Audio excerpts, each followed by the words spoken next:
One गमन पर ये हो रहा था कि गाना, जैसे कि कौशल्या का था, तुम बन जाओ अति दुख पाओ, कैसे रहूंगी सुत 14 भवन। तो इस तरह से ये गाना बना। कुछ करो होश से बात राजा जन।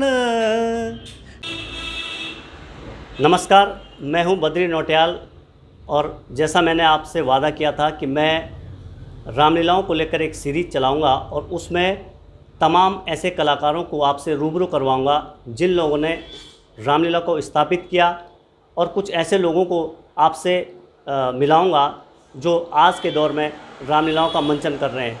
तो मेरे साथ आज इस कार्यक्रम की शुरुआत में प्रसिद्ध रंगकर्मी, थिएटर के रूप में जाना पहचाना नाम, मूर्तिकार और पूर्व प्रधानाचार्य प्रेम मोहन डोभाल जी हैं। मैं पहले उन्हीं से इसलिए शुरुआत कर रहा हूं क्योंकि रामलीलाओं के लिए जो उन्होंने योगदान दिया है वो किसी से छुपा नहीं है, और जिस तरह उनका नाम है वो एक परिचय के मोहताज भी नहीं है कि उनको कोई जाने ना। तो इसलिए पहले हम शुरुआत उन्हीं से करेंगे। सर, सबसे पहले तो स्वागत है आपका मेरे इस कार्यक्रम में। नमस्कार, और सब लोगों को का भी नमस्कार सबको। पहली बात तो ये है कि मैं इस कार्यक्रम को, रामलीला को शुरुआत करने वाला कोई नहीं होता। हमने भी देखा, बचपन से देखा, और तब हम लोग भी आए, और मेरे ताऊ जी, मेरे पिताजी और कई लोग यहाँ पर, नंदादत्त जी, कई बहुत सारे लोग हैं जिनका मुझे नाम अभी तक याद नहीं आ रहा है। तो कई पुराने लोग जो कि यहाँ रुद्रप्रयाग की जो रामलीला थी उसमें बहुत अच्छा पार्ट करते थे, अपना अदायगी करते थे। उसमें एक सतपुली के थे, तो उनका बहुत अच्छे एक्टर थे। और यहाँ पर पूरा ये वाली जो एरिया है हमारा, इसका नागपुर पट्टी का, यहाँ भी बहुत अच्छा एक्टर हुए। इस पूरी की पूरी उपत्यका में आपका श्रीनगर, देवप्रयाग से लेके और पूरा जोशीमठ तक बहुत अच्छे अच्छे एक्टर रहे हैं। यहाँ पर रामलीला का पहले से ही सब कुछ रहा है, और ये कह नहीं सकते हम, उसके कोई रिकॉर्ड नहीं है। जैसे कि बद्रीनाथ, जिसमें आपके श्रीनगर में और पौड़ी में कोई रिकॉर्ड है, तो यहाँ पर कोई रिकॉर्ड नहीं। इन दोनों जगह पर रामलीला जो है बहुत अच्छे ढंग से चलती है।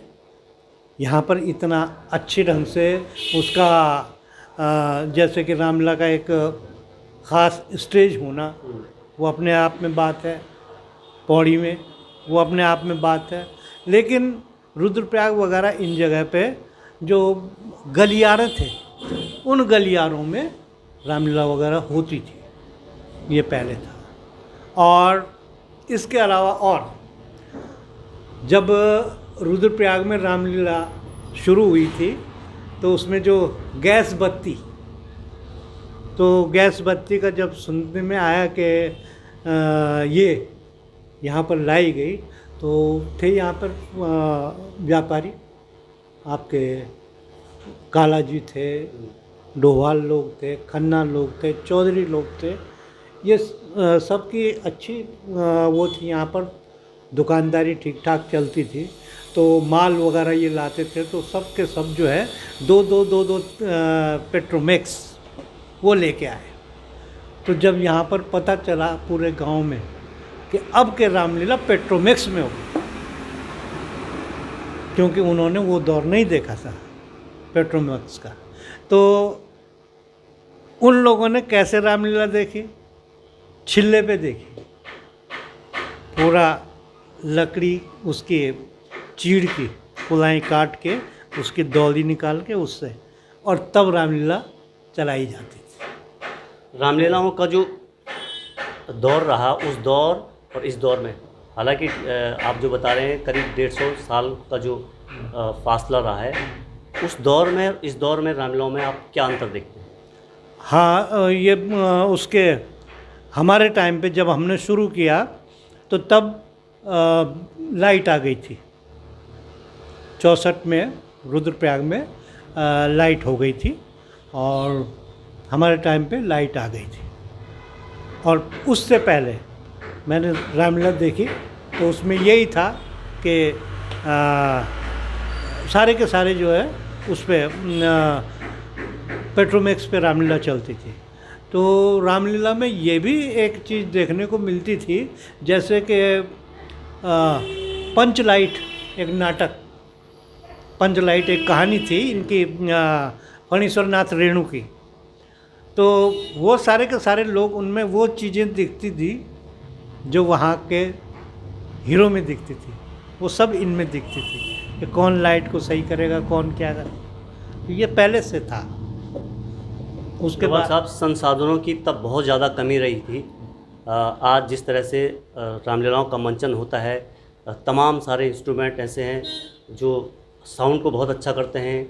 एक्टर्स जब अभिनय कर रहा तो दर्शकों को बहुत आनंद मिलता उसमें। तो उस दौर में क्या सब ऐसी दिक्कतें होती थी, या फिर उस दौर में दर्शकों को अट्रैक्शन कैसे आप लोग सब कर लेते?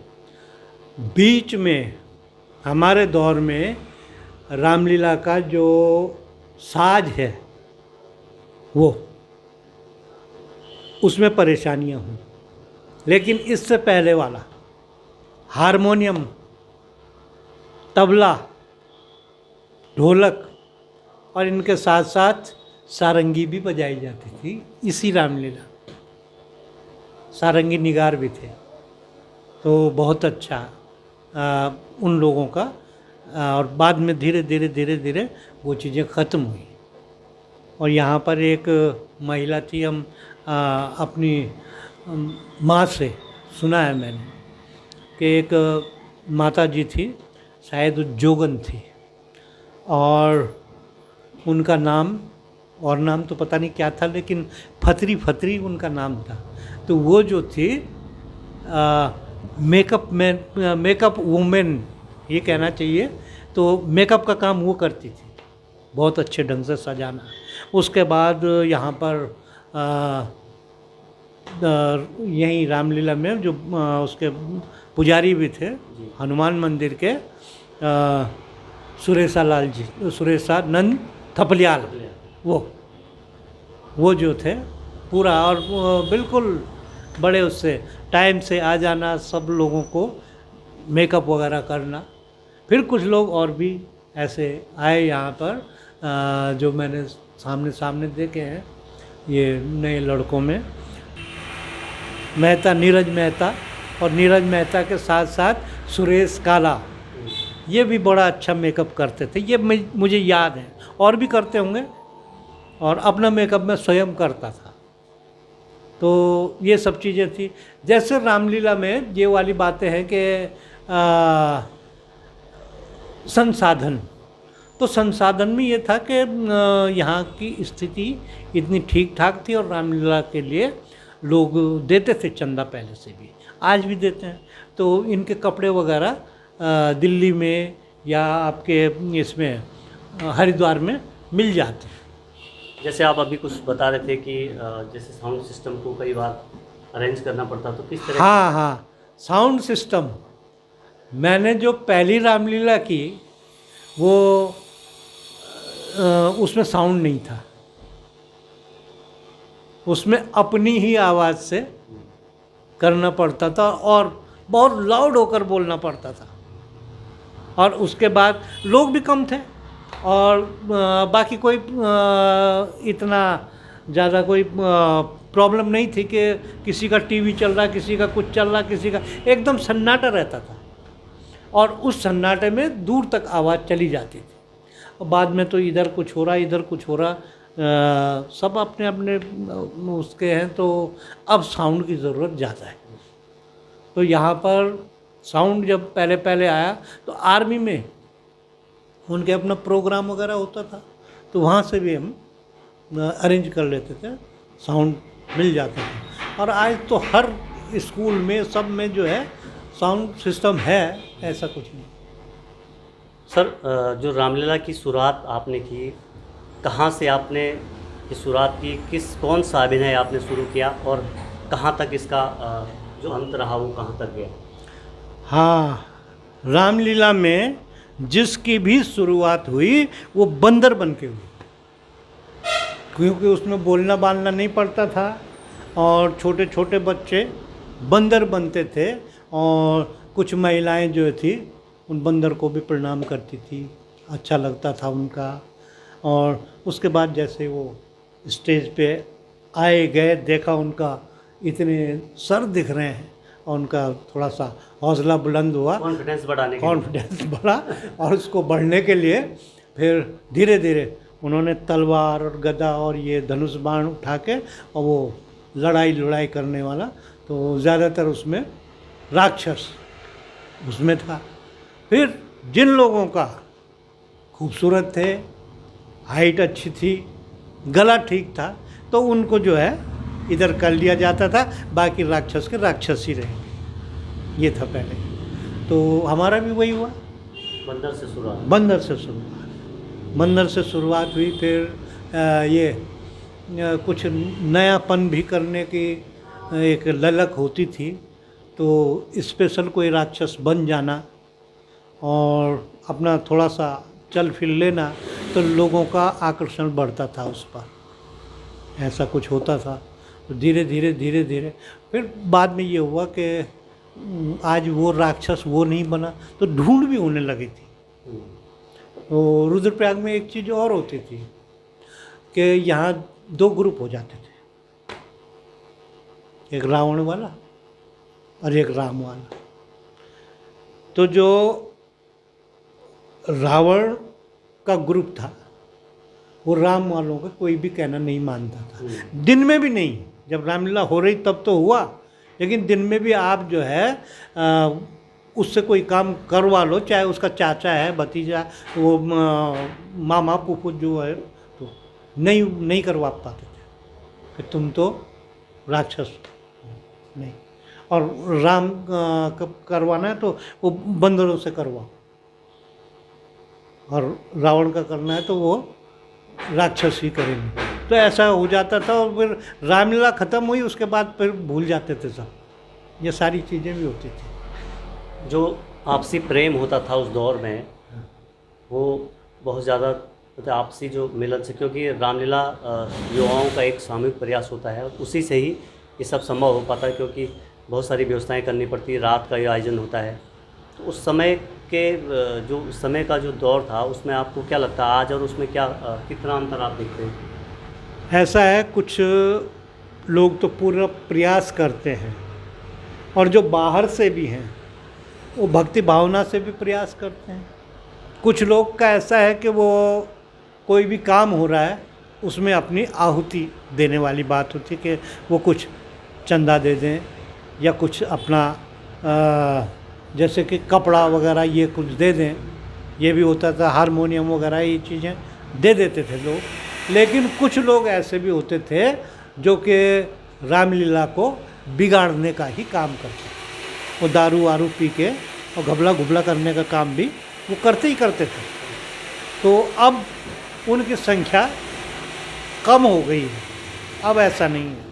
अब दारू सब जगह मिल रही है तो अपना पी के अपना एंजॉय करते हैं, लेकिन ये नहीं करता कोई कि बना के और ये कुछ करे। लेकिन होता है, पूरा होता है। और जो काम करने वाले लोग हैं, ऐसे नहीं तो ऐसे, ऐसे नहीं तो ऐसे, अपना पूरा कोशिश करते हैं वो लोग कि रामलीला हो रही है, इसमें हम क्या क्या कर सकते हैं। डोभाल साहब, जैसे आज सोशल मीडिया का दौर है और सोशल मीडिया में आप देख रहे हैं तमाम सारे आजकल क्योंकि रामलीला का सीज़न शुरू होने वाला है, तो तमाम सारे सोशल मीडियाज़ में अलग अलग जगहों की रामलीला आ रही है और उसमें कुछ फ़र्क भी महसूस होता है, टोन का भी फ़र्क है भाई, कहीं की धुन अलग है, कहीं की लय अलग है। तो इससे क्या स्पेशल जो अलग अलग जगहों की रामलीला, क्या कुछ से कुछ प्रभावित होती है या फिर उसमें कुछ नहीं? वो स्टाइल अपना है, वो कोई बात नहीं, स्टाइल सबका अपना अपना है और उसमें लगता है। और अब नई नई चीज़ें जो है उसको कहीं से अच्छी लगी तो उसको लोग उठा लेते हैं सब जगह से। जैसे कि कुछ धुनें हैं ऊखी मठ की, कुछ कहीं की, कुछ कहीं की, कुछ कहीं की। तो उसमें होता ये है कि वहाँ के लोग जो यहाँ सर्विस पर हैं या फिर पहले सारे के सारे इंटरमीडिएट कॉलेज के जो बच्चे थे वो गांव में भी करते हैं और यहाँ भी करते थे। तो अब ने यहाँ की धुन तो अच्छा लगता था कि हाँ ये धुन ज़्यादा अच्छा लगे हमसे, हमारी धुन से ये धुन ज़्यादा अच्छी लगे, हाँ बेटा ये गाओ। तो ये चलता था। तो होता है, ये कोई बड़ी बात नहीं। और इसमें पूरा का पूरा जैसे कि हमारा एक होता था राजेश, ये आर्य संगीत रामायण, वो पूरी की पूरी जो थी उर्दू वाली थी और उसमें बहरे तवील ये था। तो उर्दू का भी था, इसका भी था, तो सारे के सारे। और तब के लोगों का उसको पढ़ के उसको सुन कर उनकी उर्दू भी ठीक ठाक हुई थी। ये सर आपने फोक थिएटर पर भी बहुत लंबा काम किया है, तो क्या रामलीलाओं में कुछ इस तरह का शामिल किया जाना चाहिए या इसकी सुंदरता और बढ़े? हाँ, फोक में तो ये है जो पुरातन होता आया है वही चीज़ें हैं। और आज के दौर में सन 24 में अगर कहीं पे हुआ, जाते जाते और पीछे कहीं गया 2000-3000 तक और ये चलता रहा, तो तब ऐसा है कि उसको शायद हो सकता है कि फोक का नाम दे दिया जाए, तो ये भी हो सकता है। लेकिन आप कर सकते हैं उसको जैसे कि गढ़वाली में, कुमाऊनी में, ये सब चीज़ें हो सकती हैं और ये प्रयोग है। क्योंकि कई जगह गढ़वाली में भी आप देख रहे हैं, जो सोशल मीडिया में आप देख रहे हैं, तमाम सारे वीडियोस बाहर के आ रहे हैं, कई गढ़वाली में लोग वो कर रहे हैं, वॉइस किसी और की है, अभिनय कोई और कर रहा है। हाँ, ये तो खैर ये तो अब टेक्निक हो गई है। और उसमें हमारे यहाँ रामलीला में खासकर ये एक चीज़ है कि ज़्यादातर लड़कियों को, महिलाओं को हमने, लेकिन उनको भागीदारी उनकी नहीं की। और ये किया जा सकता है कि सीता का और भी जितने भी स्त्री पात्र हैं उनको कर सकती हैं, तो ये करना चाहिए। और अब पहले तो जब ये था क्या नाम, पर्शियन जो नौटंकी वगैरह ये थी, तो इसमें सबसे पहले लड़का ही, पुरुष पात्र ही उसका अभिनय करता था। फिर उसके बाद धीरे धीरे तो हर घर की महिला नहीं कर सकती थी, तो उसमें कुछ खास कर जो नाटक वगैरह करने वाले जो लोग थे, एक ख़ास दायरे के जो लोग थे, मिरासी वगैरह, ये लोग उसमें काम करते थे। और जैसे सिनेमा का चला के अच्छे घर की महिला है, सब कुछ है ये सो, तो अब पौड़ी में वगैरह इन जगह भी चलने लगा है, काफ़ी जगह। तो अच्छा है कि वो काम करें। और उसका भी मैंने तो ये सोचा था कि आपका फिजिक बहुत अच्छी है, दिखने में खूबसूरत है, और आपके अंदर जो है गायन शैली नहीं है, तो उसमें किया जा सकता है कि आपको उस पक्ष को आपका पर्दे पर रखा जाए और दूसरा पक्ष जो है बैकग्राउंड वॉइस करे, तो अच्छा मिलेगा। इसमें भी बहुत अच्छी चीज़ हो जाएगी कि हमको दोनों चीज़ ढूंढनी नहीं पड़ेंगी। और स्त्री का पात्र लड़कियां करें, वो गाएं, और पुरुष का पात्र वो गाएं, तो ये सारी चीज़ें हो सकती हैं। और इनको हमें और कुछ नहीं, तो ख़ास कर एक चीज़ है कि हमारे जो छोटे छोटे बच्चे हैं, इनको छोटे छोटे, ज़्यादा नहीं, अंगद रावण संवाद हो गया, उसके अलावा आपका भरत मिलाप हो गया, धनुष यज्ञ हो गया, ये कुछ चीज़ें ऐसी हैं छोटे छोटे चीज़ों में, और छोटे बच्चों से हमें ये करवाना चाहिए। उसको हम गढ़वाली में करें तो भी अच्छा, और न करें तो जैसा चल रहा है वो भी अच्छा। तो धीरे धीरे धीरे धीरे बच्चों के अंदर एक क्वालिटी पैदा होगी। आपने रावण के रूप में भी बहुत लंबे समय तक अभिनय किया। जी। उस पात्र के रूप में थोड़ा सा लोग जो पुरानी जो आपकी अदाएँ होती थी वो थोड़ा देखें, थोड़ा मेरे दर्शक भी देखना चाहते, कुछ थोड़ा 2-4 लाइनें। नहीं, वो तो मुझे ऐसा याद है नहीं अभी तो। खैर, लोगों ने मुझे पसंद किया, वो उनकी बात है, उनको क्या अच्छा लगता था। कई साल तक मैंने रावण का, उसका, राम का अभिनय किया, तो शक्ल सूरत थोड़ा ठीक ठाक थी तो हो गया। उसके बाद कई दौर एक लंबा चला के रावण नहीं मिल रहा, रावण नहीं मिल रहा, रावण नहीं मिल रहा। तो हमने कहा यार रावण कहाँ से लाए, कैसे लाए, कब लाए। तो देखा हमने एक कि रावण ये करता था, देखा, साइड में गए। हाइट मेरी उससे ज़्यादा अच्छी थी, मोटा भी था, सब कुछ था। मैं कहा कोई बात नहीं, अब रावण मैं कर लूँगा, तू करेगा तू करेगा। हुआ जब किए स्टेज पर तो ठीक ठाक हुआ। एक आध कुछ थोड़ा सा ना, अभी तो मुझे कुछ ऐसा याद है नहीं। कोई डायलॉग हो, कोई एक आध चौपाई हो, एक आध राधे श्याम हो कोई। हाँ, राधे श्याम था। एक आध। हाँ, वो बहुत अच्छा हुआ था ये। शायद वो मेरा 71 में पहला राम का था। तो इसमें सीता का जो एक्टर सीता का जो कर रहे थे वो थे बृजमोहन जुयाल, स्वर्गीय बृजमोहन जुयाल वो थे, और राम का मैं कर रहा था। अब उसमें वनगमन पर ये हो रहा था कि गाना, अब उस गाने में एक चीज़ बड़ी मुश्किल हुई थी जिसमें कि साजिंदा भी परेशान हो रहा था। अभी हुआ नहीं था, ये गाना अभी शुरू हुआ, तो पता नहीं कहाँ दिमाग में ये आया कि हम दोनों एक ही तर्ज में गाना गाएं। और बहुत मुश्किल था, मतलब सीधा सीधा इस पे पर रंगमंच पर ये होना। तो पता नहीं क्या दिमाग में आई, जबकि दोनों गानों के तर्जें अलग अलग थी।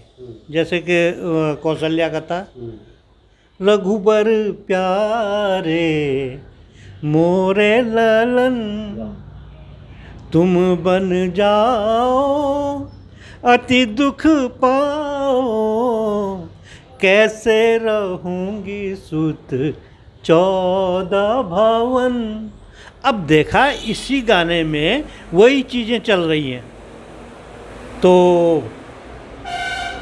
कहीं पर था वो गाते गाते बोलते बोलते कोई चीज़ कटनी थी तो कट गई, जैसे कि मेरी वो कट गया। तो इसमें फिर मैंने वही जवाब दिया, मन में धरो अब धीर जननी करियो सबर ये समझ के माता करियो सबर ये समझ के माता जन्मे नहीं थे रघुवीर जननी। तो इस तरह से ये गाना बना, और जिन लोगों ने भी जो सुनने वाले थे वो, और हारमोनियम वाला था, उसने कहा गाने की तो हमने ये इस तरह की रिहर्सल तो की नहीं थी, आप दूसरे में गाते थे, ये दूसरा था, फिर ये, और आपने उसके साथ में किया, तो ये और लोगों को भी कर दीजिए। तो ये कुछ चीज़ें हो जाती हैं कभी, और न तो मैं संगीत का इतना बड़ा जानकार था। तो अब आगे इसी तरह से हुआ और फिर इसमें तर्ज इस तरह से बन गई। हमारे रामलीला में कई तरह के गाने चलते हैं। एक चलता है जिसको कि उर्दू में है, जिसको कहा जाता है बहरे तबील। अब बहरे तबील को अगर आप देखिए तो वो करीब 27, 28, 29 हैं वो उस छंद पर, और उनके नाम अलग अलग हैं। बहरे तबील, बहरे खलील, बहरे सबील, ये अलग अलग हैं। ये मैंने एक उर्दू की उसमें देखा था, पढ़ा था। तो हमारे यहाँ जो चलता है वो दो तरह से चलता है। एक तो नथाराम गौड़ की और दूसरा सरदार यशवंत सिंह की, वो ज़्यादा चलती है। सरदार यशवंत सिंह की बहरे तबील वो ज़्यादा चलती है। पूरी की पूरी जो है वो उसमें है क्या नाम, उर्दू में। अब उर्दू में देखिए, जब इसको वहाँ गाया जाता है तो उसमें अलग से था, कुछ करो होश से बात राजा जन, कुछ करो होश से बात राजा जन, ऐसी बातें बनाना मुनासिब नहीं। क्षत्रिय वंश का हो गया खात्मा, ये जुबां पर भी लाना मुनासिब नहीं। ये वहाँ का था। और यहाँ पर अलग अलग उसमें बोलते हैं। कहीं कहीं पर बहुत ही मेलोडी आती है, तो वो मेलोडी जो आती है वो हमारे ऊखी मठ में, बल्कि लोग कहते हैं ऊखी मठ वाली तर्ज चलाओ, है ना, तो वो अलग है। लेकिन जो जोश वाले हैं उसमें जो है ये चलता है इस तरह का, तो वो भी अलग है। जैसे कि सीता का ससुराल वापस जा रही है, तो तर्ज यही है, लेकिन सीता जरा रुआंसी है और अपने पिताजी से गले मिल के कह रही है कि आओ मिल लो मुझे मेरे प्यारे पिता, आओ मिल लो मुझे मेरे प्यारे पिता, आज सीता यहाँ से जुदा हो रही। ये यही तर्ज, धुन एक ही है लेकिन तर्ज उसकी चेंज हो जाती है, वो अलग अलग अलग है। इसी तरह से अब जैसे परशुराम का है, शंभो सरासन अति प्रिय मोरा, शंभो सरासन अति प्रिय मोरा, कहो जड़ जनक, कहो जड़ जनक, धनुष के ही तोरा, शंभो सरासन बेगी कहो मोहे, बेगी कहो मोहे नत राजू, पलटूं मही जहाँ तवा है राजू, पलटूं मही। और ये जो है कहीं बीच में आ रखा है, ये उसमें तुलसी की जो रामायण रामचरितमानस है इसमें कहीं नहीं है।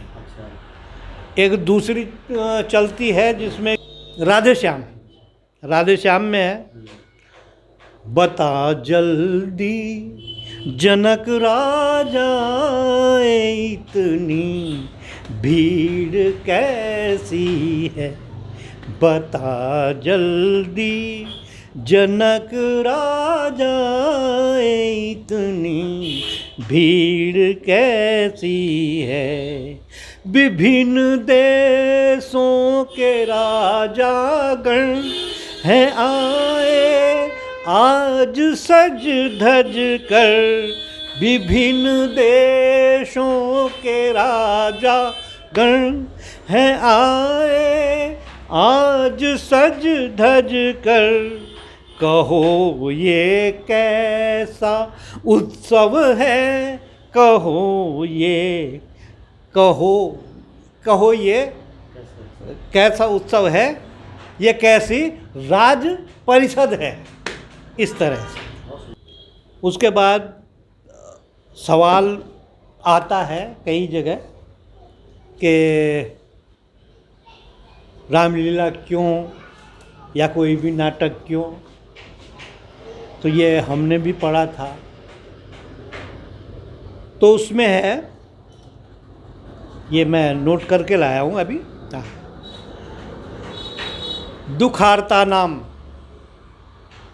श्रमार्ता नाम, शोकार्ता नाम, तपस्विना, इन लोगों के लिए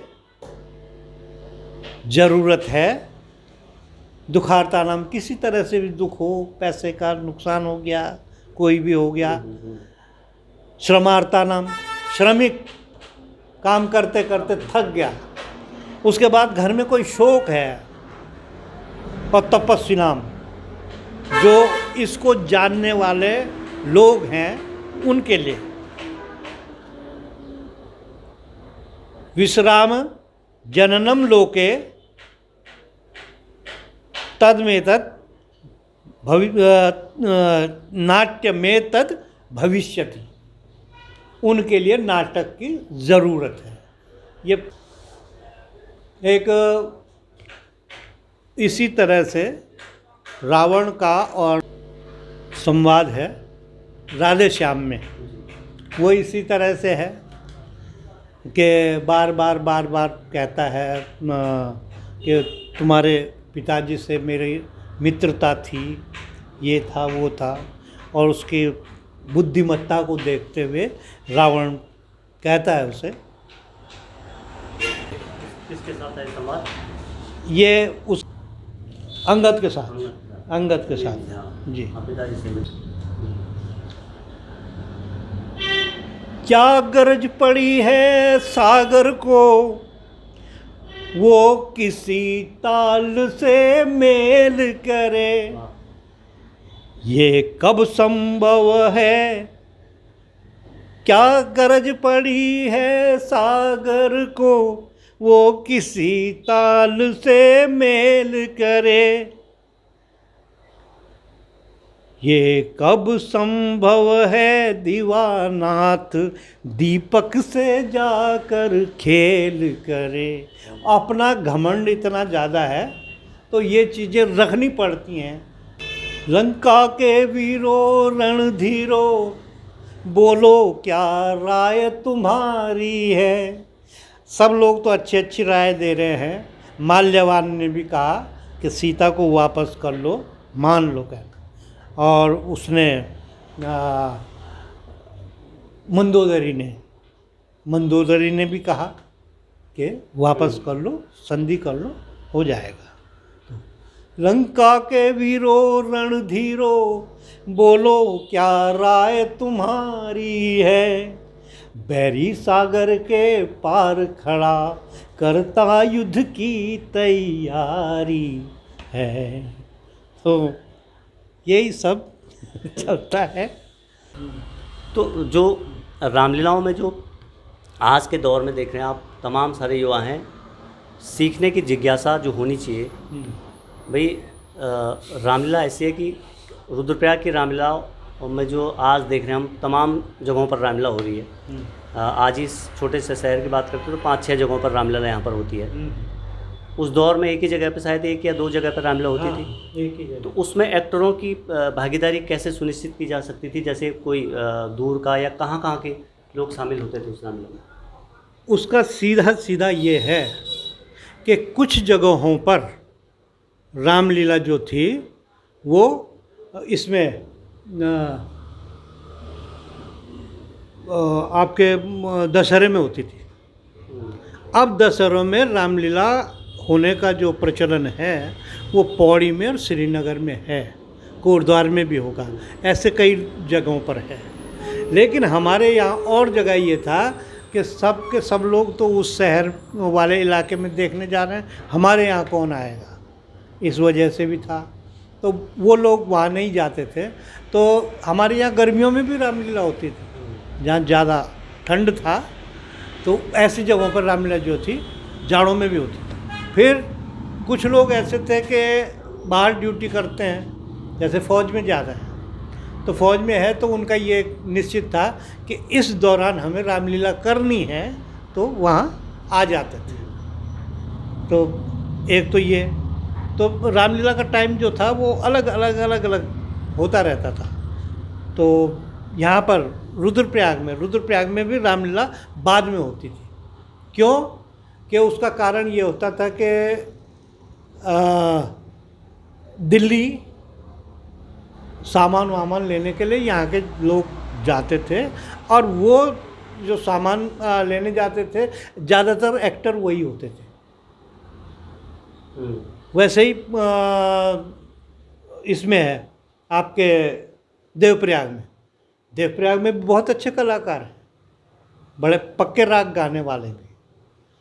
लेकिन उनके यहाँ रामलीला का भी वही है, क्योंकि उनको इस दौरान बद्रीनाथ में काम करना होता है, तो अपने उनके साथ में जो यजमान हैं उनको देखने का काम करते थे। और फिर इसके बाद में जाते थे, तो जब पट बंद होते थे उस दौरान भी कुछ करते थे। तो वहाँ की रामलीला का इसलिए हैं तो एक्टर अच्छे, लेकिन वहाँ पर जो लोग हैं तो उन्हीं लोगों से काम चला लेते थे। तो ये था उनका। सर, जैसे आज हम देख रहे हैं कि रामलीलाओं के प्रति तब भी उत्साह रहा था लोगों में, आज भी वही उत्साह है, जबकि तब मनोरंजन के साधन नहीं हुआ करते थे, और तब एक इसको मनोरंजन का एक साधन माना जाता था कि रामलीला हो रही तो भाई एक मनोरंजन भी लोगों का होगा। आज भी वो इंटरेस्ट लोगों का, वो उत्साह, वो क्रेज है। तो क्या बात होगी इसमें, क्या ऐसा कुछ है? एक फिल्म है, वो यांत्रिक है, जैसा उसमें हुआ उसमें थोड़ा सा भी इधर उधर का कोई फ़र्क नहीं, और उसको देखते देखते 1 नहीं, 2 नहीं, 3 नहीं, 4 नहीं, 10 दिन बाद आप उसको नहीं देख पाएंगे।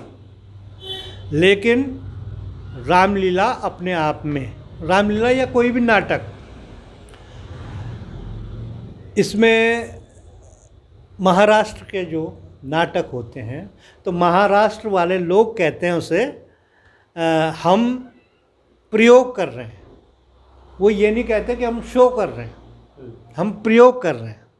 और बहुत अच्छी शब्दावली है वो प्रयोग, एक एक्सपेरिमेंट होता है। जो रामलीला मैंने आज की है या जैसा मैंने अब किया है, ऐसा कल नहीं कर पाऊँगा।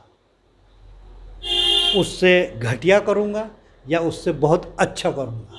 तो रामलीला में ये चीज़ें होती रहती हैं और एक्टर बदलते रहते हैं। वो था, ये था, ये था, वो था। तो उसको देखने की भी इच्छा है कि भाई अब के राम कौन बना है, सीता कौन बना है, हनुमान को कौन है। तो कभी कभी तो ये होता है अरे बेकार है, कभी अच्छा वो आए देखने जाना है। तो ये चीज़ें होती थी कि फिर नया कोई आया उसको देखने के लिए, वो नया सब ढूंढने की कोशिश होती है उसमें। तो हमें तो एक बार तो ये लगा था कि जब रामायण सीरियल इस पे टीवी पे आ रहा था, तो सोचा हमने कि ये तो सब कुछ कर लिया इसने और इसके बाद तो रामलीला होगी नहीं। लेकिन नहीं, होती थी और काफ़ी कुछ हमने सीखा भी वहाँ से। ये कई लोग इस बात को कहते थे कि जब तुम रावण का करते हो तो तुम्हारा जो बनाव श्रृंगार होता है वो बिल्कुल त्रिवेदी जैसे होता है, ये सब कहते थे। तो करता था मैं यहाँ पे इस तरह का थोड़ा सा कि ये यहाँ हो सब दिखे, ये वाला, फिर स्टाइल थोड़ा वो सब, हाँ तिलक का है ये सब। करते थे। तो इससे तब लोगों को लगता था कि यार वो त्रिवेदी जैसा ही कुछ कर रहा है, तो वो अच्छा लगता है। मतलब कला के साथ, अभिनय के साथ ड्रेसिंग का और उसका भी बड़ा महत्व है। बहुत ज़्यादा, बहुत ज़्यादा, बहुत ज़्यादा, क्योंकि मैंने तो एमए जो है उसी में किया है, जी। थिएटर से। तो उसमें बहुत सारी चीज़, और ये अपने आप दिमाग में आती है कि आपको क्या बनाना है, कैसा बनाना है, सब चीज़। ये एक कहते हैं उसको सतजीव। सतजीव में क्या है कि जैसे आपका ये सोने का मृग, तो ये सब इसी तरह के खिलौने टाइप के होते हैं, ये बनाए जाते हैं, ये बनाने पड़ते हैं। और उसने भरत मुनि ने तो साफ मना किया है कि आप किसी जानवर को उसमें न लाएं। आपका जानवर कितना भी हो, जानवर की इतनी समझ नहीं होती है, कुछ भी चीज़ को देख के वो बेकार गड़बड़ कर लेगा। तो ये सब चीज़ें बनाई जाती थी, सोने का मृग, ये सब तो कई चीज़ें ऐसी हैं। और पीछे आपका पूरा का पूरा जो है दरबार, और दरबार के साथ साथ आपके आर्मरी, जो भी हथियार वथियार हैं कि वो आप लग भी जाए तो आपको चोट न लगे, तो ये सारी चीज़ें होती हैं। तो इसमें कुछ लोग बहुत अच्छा काम करते हैं। हमारे यहाँ पर एक शिवलाल खन्ना थे, वो बड़ा अच्छा बना लेते थे उन चीज़ों को, धनुष बाण वगैरह ये बहुत अच्छा बनाते थे। तो उनसे पीछे फिर हमने भी सीखा। तो ये सारी की सारी चीज़ें जो है उसको उसमें इसमें कहा जाता है आपका जो भूल बहुत रहा हूँ मैं, स्टेज क्राफ्ट। स्टेज क्राफ्ट में ये सारी चीज़ें आ जाती हैं। स्टेज क्राफ्ट में आपका मेकअप आ जाता है, आपका किस तरह से आपने मंच सज्जा करनी है, ये सारी चीज़ें होती हैं। तो ये हमारे बच्चों को सीखना चाहिए। जैसे रावण बनना बहुत बड़ा था, कैसे उसको बनाया जाए, किस तरह से बनाया जाए, और हार्मफुल ना हो, आसानी से ले जाने लायक हो, उसमें पटाखे कैसे लगाएं, किस तरह से लगाएं, और कोई आगजनी वगैरह ना हो, ये सारी की सारी चीज़ें उसमें देखनी पड़ती हैं। डोभाल सर, जैसे स्टेज में जैसे कलाकारी होती है, एक मर्यादाएं होती है एक्टर्स के बीच की। अब लगता है कि आज के दौर में जिस तरह मर्यादाएं, भाई अगर कोई संवाद हो रहा किसी का, तो किन कहाँ लगता है आपको कोई मर्यादाएं उसका हनन होता है, या इस तरह की उसका पालन नहीं किया जाता जिस तरह से एक्टरों के बीच मर्यादाएं होती हैं? हाँ, अगर उसका समझाने वाला